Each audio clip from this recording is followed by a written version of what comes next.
Monster Quest 7 Sins is an awesome role-playing game set in the vast and mysterious planet of Aurora. This planet was peacefully inhabited by numerous monsters with different abilities. However, when the original king, Aurora's ruler, passed away, he left behind the Emperor's Tome Shard, which holds the power of creation and destruction.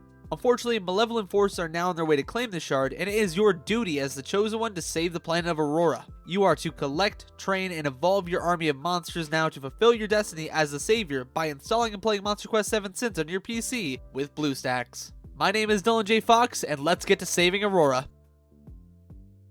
How to install Monster Quest 7 Sins on BlueStacks. First, you're going to download and install BlueStacks on your PC. From there, you're going to complete the Google sign-in to access the Play Store or create a new account. Then you're going to look for Monster Quest 7 Sins in the search bar in the top right corner. From there, you're going to click to install Monster Quest from the search results. And finally, to launch the game, you're just going to click on the icon for it on the home screen to start playing, just like you would on any other smartphone. Save Aurora with your Yabi.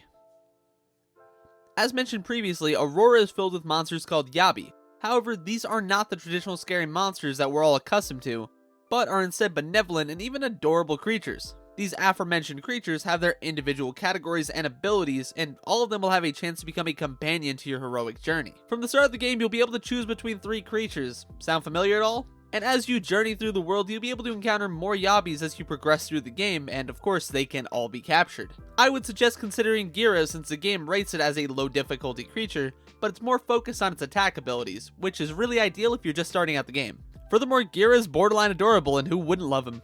Monster Quest 7 Sins allows you to give upgrades to your Yabi to increase their stats, such as the amount of damage they deal to enemies as well as their total amount of health. Moreover, you can evolve your Yabi to a more powerful version of itself, similar to the evolutions in the Pokemon franchise. You're going to need quite a big army to protect the Emperor's Tome Shard, and with this, the game allows you to have up to 4 Yabis for your main lineup that will fight in battles. And more than that, you can have up to 400 Yabis in reserve.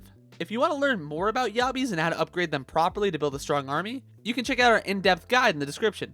I mentioned that this game featured evolutions much like those in the Pokemon franchise, however it features a turn-based combat system very similar to the beloved series. In this combat system, you strategically choose which attack your Yabi would do each round, and after attacking, the enemy will ultimately issue their own attack, and you better hope that doesn't instantly deplete your health. Eventually, your Yabi will be able to attack with their ultimate ability, which is a special attack that deals a great amount of damage and is often used to finish off opponents. If you want to know more about the combat system specifically and how to increase your chance of winning every fight, you can check out this guide here in the description. What makes the combat more awesome is the fact that Monster Quest features these beautiful animations that the Yabis do when performing their attacks. And while these animations look eye-catching enough, you can make them even clearer and sharper by adding the BlueStacks High Definition feature. Explore multiple locations.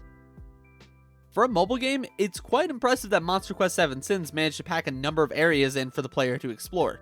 There are a total of 9 locations in the game, and each location has several sub-locations. In each of these sub-locations lie powerful Yabis whom you can collect and add to your roster by forming a pact with them. Usually this would mean you accomplish a quest connecting them or battling them till they're vulnerable enough to be captured. All of these locations are not available at the start of the game due to level requirements, so you're going to need to level up and unlock more areas, and one of the best ways to do that is by doing the main story quests. Speaking of the story, it has a fascinating storyline overall that's told through the main quests. Through these quests, you'll learn more about the complex lore of Aurora and also the origins of some of the unique Yabi in the game. One example I can give you is Lunar Scarlet, and her story revolves around her embedded mourning for her master who left but never came back. And the last piece of advice I want to give you for Monster Quest is to enhance your journey with BlueStacks. There are quite a lot of buttons on Monster Quest user interface, and constantly clicking them with your mouse is eventually going to become exhausting and tedious. Fortunately, you can utilize BlueStacks macro tool to help you bind certain keys to specific in-game functions to eliminate that inconvenience. Moreover, re-rolling a Monster Quest doesn't even have to be a hassle since you can just use BlueStacks multi-instance tool.